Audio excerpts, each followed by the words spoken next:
Assalomu alaykum animation obunachilari.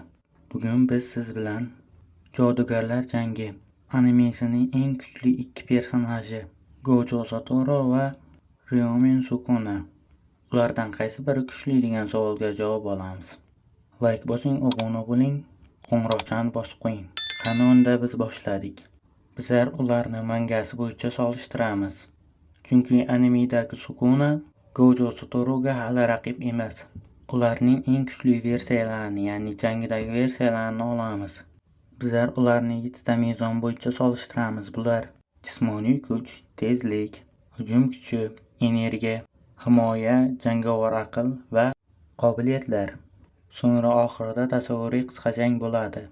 Birinchisi jismoniy kuch. Jismoniy kuch borasida Gojo yuqori jismoniy kuchga ega. Ammo Satoru asosan mushtiga la'nat energiyasini sindirish orqali kuchliroq zarba beradi.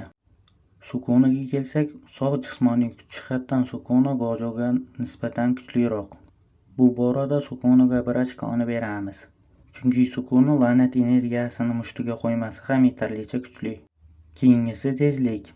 Tezlik jihatdan Sukuna yuqori darajali tezlik va reflekslarga ega. Gojoga kelsak, bu borada Gojoda anchagina ustunlik bor.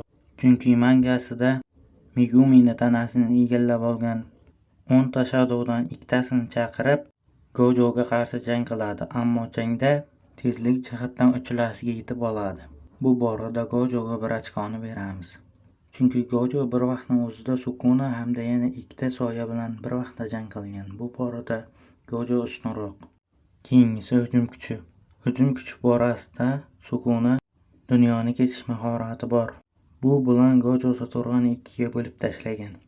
Gojo Satoru esa qizil va ko'klarni birlashtirib, pushti yordamida butunlay vayroganchilik qila oladi. Bu borada ikkalasiga ham 1 ochkoni beramiz, chunki ular teng hujumga ega. Keyingisi energiya. Energiya jihatdan Sukunada juda katta energiya mavjud.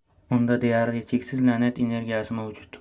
Gojoga kelsak, uning energiyasi o'rtacha, ammo u 6 ko'z yordamida la'nat texnikalariga juda kam energiya sarflaydi.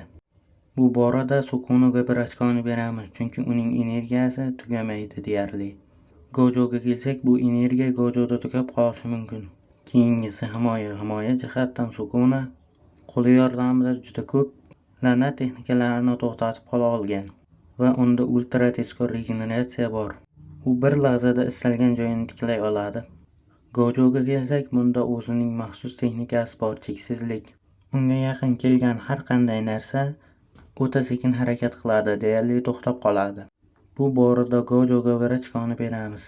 Chunki cheksizlik deyarli hamma narsani to'xtatib qola oladi.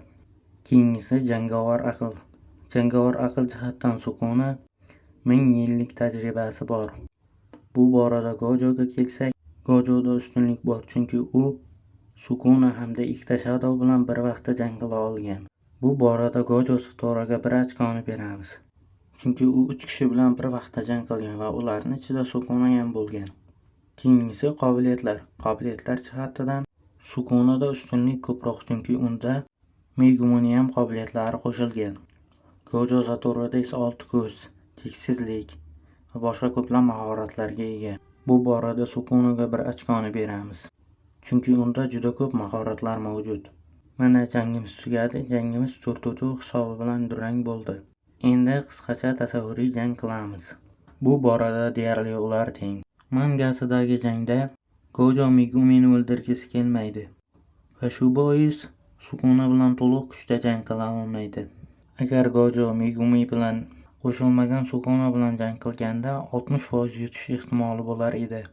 Agar Gojo Megumiga achinmasa va jang qila boshlasa, deyarli durang bo'lar edi. Bu vaziyatda hammasi omadga bog'liq. Agar jang uzoq davom etsa, Sukunada imkon ko'proq.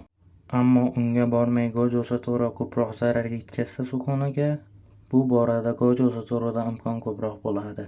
Agar mangasida Sukunaga Mahoroga yordam bermaganda, Gojo Sukunani yenggan bo'lar edi. Bu vaziyatda hammasi Gojoning qaroriga va omadiga bog'liq. Megumini unutib Gojo to'liq kuchi bilan jang qilsa, yutish ehtimoli bo'ladi. Mana tasavvuriy jang ham durang bilan tugadi. Tomosha qilganingiz uchun rahmat. Videoga like bosing, obuna bo'ling, qo'ng'iroqchani bosib qo'ying. Keyingi jang kimga qarshi kim bo'lsin, kommentlarda kutib qolaman. Xayr, salomat bo'ling.